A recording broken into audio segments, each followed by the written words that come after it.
pessoal, tudo bem? Hoje vamos ler Atos dos Apóstolos, capítulo 7, versículos 51 a 8:1a.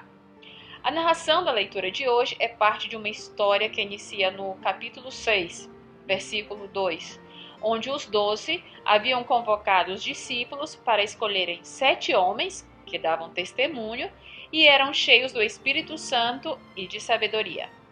Entre os escolhidos está Estevão, de quem a leitura da liturgia de hoje fala. Recordemos o contexto. Diz o narrador que Estevão era cheio de graça e cheio de força. Realizava maravilhas e grandes sinais com o povo.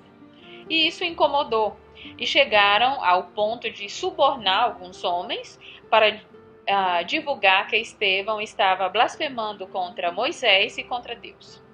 Resultado: assim como Jesus, Estevão foi levado ao Sinédrio, onde estão os que vigiam e cuidam da lei, do templo, os que têm o poder. E ali o acusam dizendo: este homem não cessa de proferir palavras contra este santo lugar e contra a lei, porque nós o temos ouvido dizer que esse Jesus, o Nazareno, há de destruir esse lugar e mudar os costumes que Moisés nos transmitiu. Ou seja, o problema que eles põem é a morada de Deus e os princípios, a lei. Um parêntese, é sobre um fato curioso. Diz o narrador que quando os membros do Sinédrio, frente a essa denúncia, olhavam o rosto de Estevão, viam como um anjo. Fecha parêntese.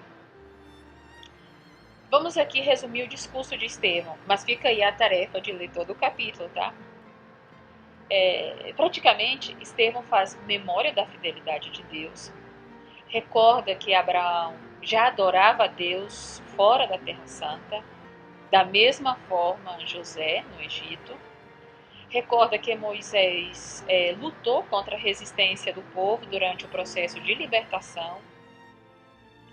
Recorda também que a tenda, uma espécie de templo móvel, foi substituída pelo templo e enfatiza, recorrendo ao profeta Isaías, que o Altíssimo não habita em templos feitos por mãos de homens. Quer dizer, o templo não é garantia da presença de Deus no meio do povo. Dito isso, e aqui se situa o nosso texto, Estevão faz sua dura acusação. Versículo 51. Homens de cabeça dura, incircuncisos de coração e ouvidos, vocês sempre se opõem ao Espírito Santo. Vocês são como foram os nossos pais. A qual dos profetas não perseguiram nossos pais?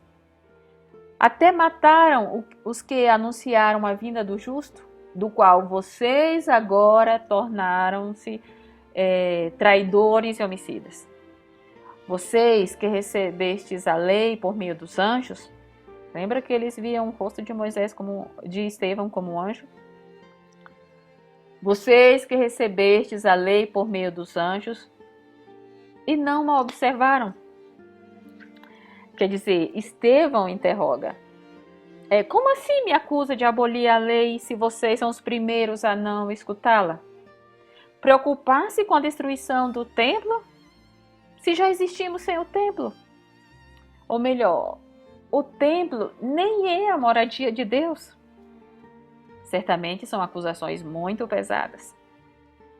Depois disso, o narrador muda de perspectiva e começa a descrever o ambiente, a reação dos personagens. Diz que os membros do Sinédrio se enfureceram e rangiam os dentes de raiva, obviamente. Depois, o narrador diz como estava Estevão. Tinha um coração cheio do Espírito Santo e via a Deus e a Jesus. Podemos dizer que aquela franqueza de Estevão era um dom do Espírito. E diz Estevão: vejo o céu aberto. E com isso a situação piorava mais. Seus opositores gritavam e tampavam os ouvidos para não escutá-lo mais. E a reação é violenta. Arrastam Estevão para fora da cidade e, espoliado, começaram a apedrejá-lo. E olha para onde vão as vestes de Estevão, aos pés de Saulo, que posteriormente se chamará Paulo. Versículos 59 a 8, 1a. O narrador mostra-nos como Estevão morreu. Morre como Jesus, rezando salmos e perdoando seus homicidas. Mas com uma novidade.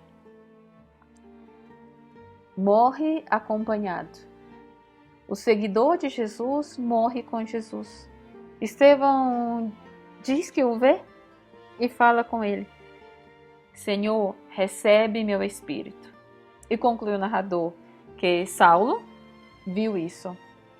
Aqui fica claro que o primeiro fruto do martírio de Estevão é Paulo, como dirá Tertuliano, padre da igreja, em Apologético 50:13.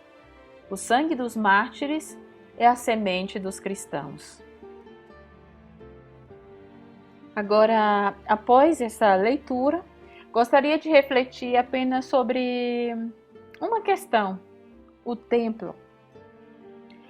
As estruturas físicas ou intelectuais, a teologia, são apenas concretizações da nossa fé, da beleza.